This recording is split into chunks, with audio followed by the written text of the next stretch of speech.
Bonjour tout le monde, ici Jean-Claude Audette de Québec. Je voudrais recommencer mes petites capsules vidéo qui va traiter de façon générale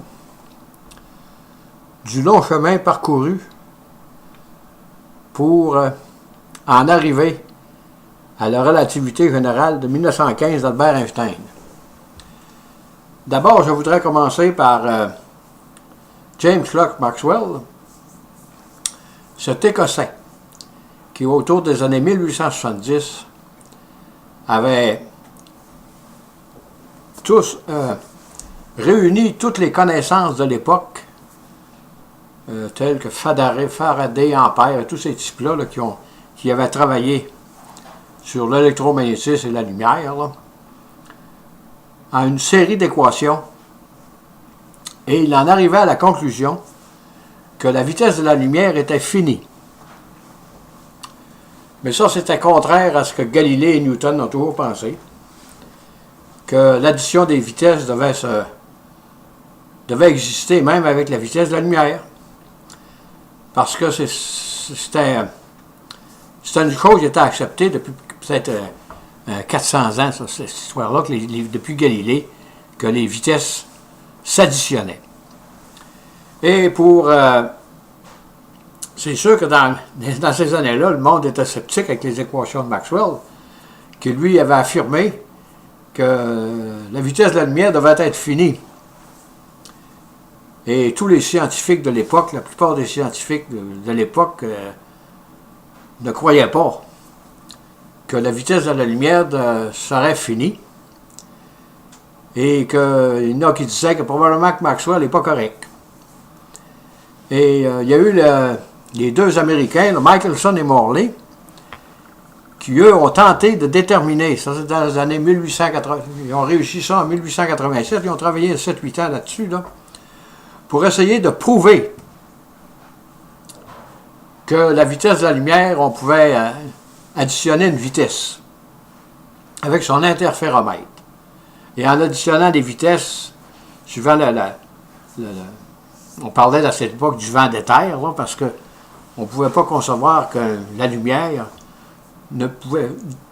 était impossible que la lumière se propage dans les espaces intersidéraux sans qu'il y ait un support quelconque, comme les vagues dans l'eau de la mer, pour que la lumière puisse se propager là-dedans. Et Michelson et Morley ont travaillé durant 8 ans pour tenter de prouver qu'on pouvait additionner les vitesses avec la lumière, avec le vent d'éther, et ça ne fonctionnait pas. Il n'y avait aucune interférence, Finalement, après 8 ans d'essai, ils ont conclu que on ne pouvait rien ajouter à la vitesse de la lumière, que la vitesse de la lumière était finie, et que Maxwell avait raison. Ça, c'est resté comme ça. Et autour des années 1890, disons 1892-93, est arrivé Anton Lorentz, qui, lui, en estimant qu'on ne pouvait rien ajouter à la vitesse de la lumière, il se passait quelque chose de bizarre. Il réalisait avec ses équations que plus on va vite, plus le temps s'étire. Et plus on va vite, plus les longueurs raccourcissent.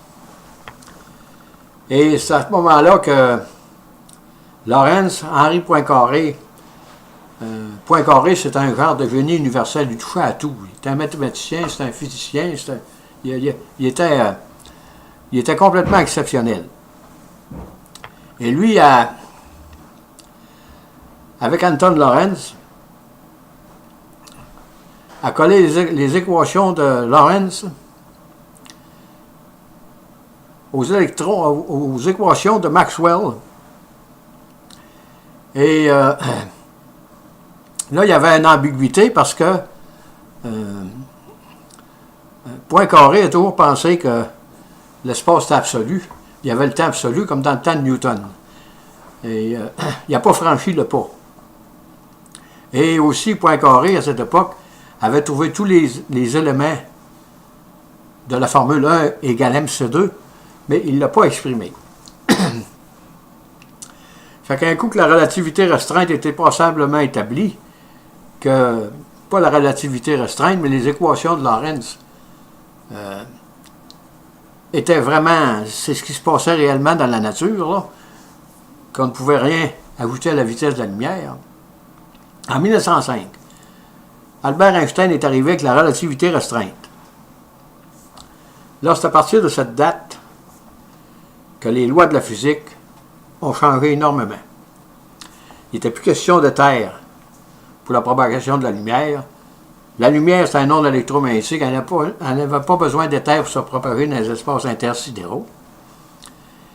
Et que, autrement dit, il y a eu une coupure avec le passé depuis Galilée. Là. C'était complètement nouveau, cette affaire-là. Là. Et en 1907, lui, il ne faut pas l'oublier non plus, Hermann Minkowski, lui, il a enseigné Albert Einstein. Mais ils n'étaient pas très amis ensemble, apparemment. Là. Albert séchait ses cours la plupart du temps. C'est ce que j'ai lu dans un livre. Là.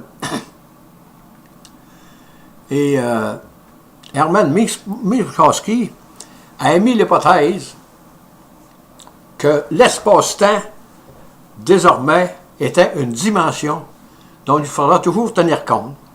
Autrement dit, largeur, hauteur, profondeur, plus l'espace-temps de Minkowski. Ça, c'est en 1907. Excusez. Et durant cette époque, Einstein travaillait sa relativité générale. Mais lui, ça lui a pris 8 ans. On dit qu'Albert, ça lui a pris 8 ans, là. Il a été aidé un petit... pour la relativité restreinte, c'est Bessot qui l'a aidé mathématiquement. Et la relativité générale, c'est Marcel Grossman, qui a travaillé un peu avec Albert pour la relativité générale, là, pour déterminer les tenseurs qu'il fallait. Et en 1915, Albert Einstein a émis sa fameuse théorie de la relativité générale. Ça, on dit que c'est du point de vue physique, c'est le chef-d'œuvre du génie humain.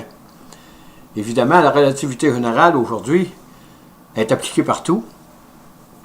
Et de plus, on voit l'importance d'Albert Einstein, de son passage sur la Terre avec ses théories. Et ceci pour faire juste une petite histoire brève, là. Comment on est arrivé à la relativité générale. Et évidemment, il y a beaucoup de savants, de scientifiques qui ont travaillé là-dessus, là, tous ces passages-là. Là. Mais ça en prend un dans le groupe qui va faire avancer la science d'un petit pas à la fois. Sur ce, je vous dis merci, bonne écoute et au revoir.